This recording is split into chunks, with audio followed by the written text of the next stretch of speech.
2026 को कोलकाता, पश्चिम बंगाल में हुआ। मेजर जनरल भुवन चंद खंडूरी उत्तराखंड के गढ़वाल संसदीय निर्वाचन क्षेत्र से 10वीं, 12वीं, 13वीं, 14वीं और 16वीं लोकसभा के सदस्य थे। वे रक्षा संबंधी संसदीय समिति तथा वित्त संबंधी संसदीय समिति के सभापति भी रहे। वह अन्य कई संसदीय समितियों में भी अपनी सेवाएं दी। उन्होंने सड़क परिवहन, राजमार्ग मंत्री तथा शहरी विकास, गरीबी उपशमन मंत्री के रूप में भी अपनी सेवाएं दी। श्री खंडूरी जी 2 बार उत्तराखंड के मुख्यमंत्री भी रहे। मेजर जनरल भुवन चंद खंडूरी जी का निधन 91 वर्ष की आयु में 19 मई 2026 को देहरादून, उत्तराखंड में हुआ। श्री केपी धन पालन केरल के चाला कुंडी संसदीय निर्वाचन क्षेत्र से 15वीं लोकसभा के सदस्य थे। वे वाणिज्य संबंधी संसदीय समिति के सदस्य तथा कंप्यूटर के प्रावधान संबंधी संसदीय समिति के सदस्य भी रहे।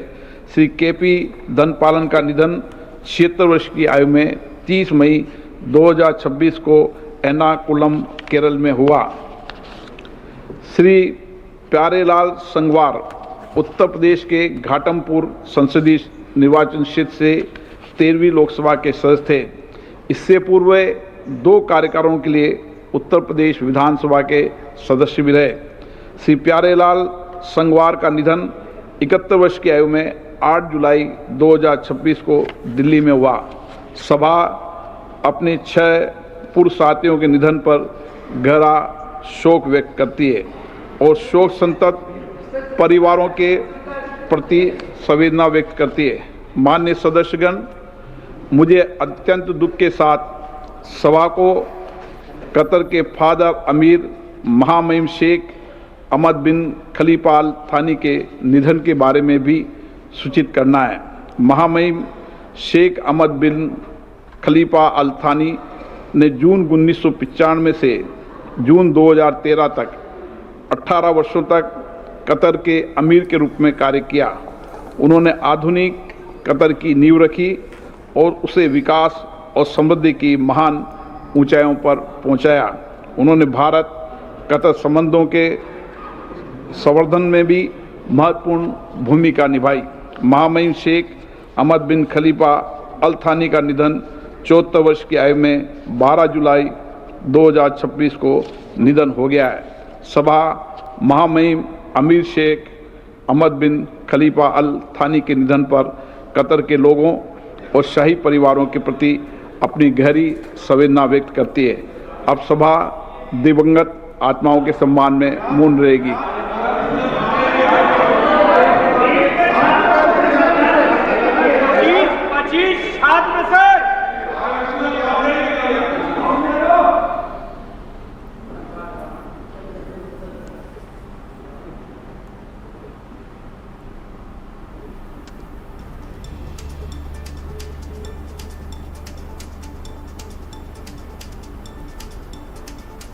ओम शांति।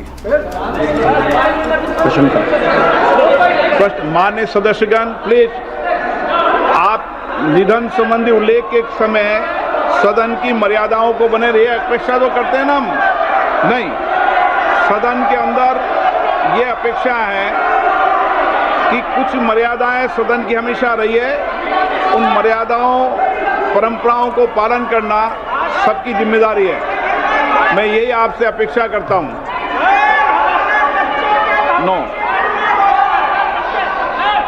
मेरी सदन में हमेशा ये अपेक्षा रहेगी कि सदन की परंपरा और प्रतिष्ठा को बनाए रखें। मैं सबको उचित समय देता हूं।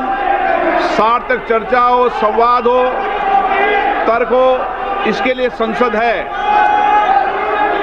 आप तर्क से चर्चा करें, नारेबाजी से संसद की मर्यादा नहीं बनती है। प्लीज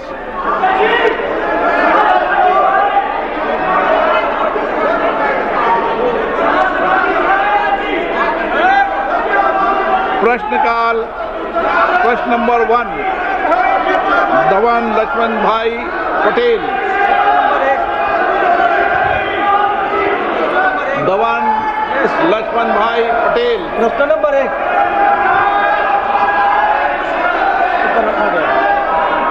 मेरा प्रश्न मंत्री जी से यह है कि भारत की पांडुलिपि विरासत के संरक्षण हेतु प्रारंभ की गई ज्ञान भारत का पहला उद्देश्य और उसके प्रमुख घटक क्या है, तथा दक्षिण गुजरात के वलसाड संसदीय क्षेत्र के डोडिया, कोकड़ा और वाली जैसे जनजाति के मौखिक और पांडुलिपि परंपराओं के दस्तावेजीकरण किया जा रहा है और इसमें AI का उपयोग किया जा रहा है। माननीय अध्यक्ष महोदय, विरासत हमें दिशा भी देता है, विरासत हमें दर्शन भी देता है और इसलिए मोदी जी ने विकसित भारत की जब कल्पना करी तब रेड फोर्ट से अपने उद्बोधन में कहा था कि हमें विकसित भारत बनाना है। तो विकसित भारत बनाने के लिए हम प्रेरणा कहाँ से लेंगे? मोदी जी ने प्रण लिलवाते हुए देश को कहा था कि हम विकसित भारत बनाने के लिए संकल्प करेंगे, विकसित भारत बनाने का। दूसरा प्रण दिलवाते हुए गुलामी की मानसिकता को छोड़ने की बात कही थी और तीसरा प्रण दिलवाते हुए मोदी जी ने कहा था कि विरासत से प्रेरणा लेकर हम विकसित भारत बनाएंगे।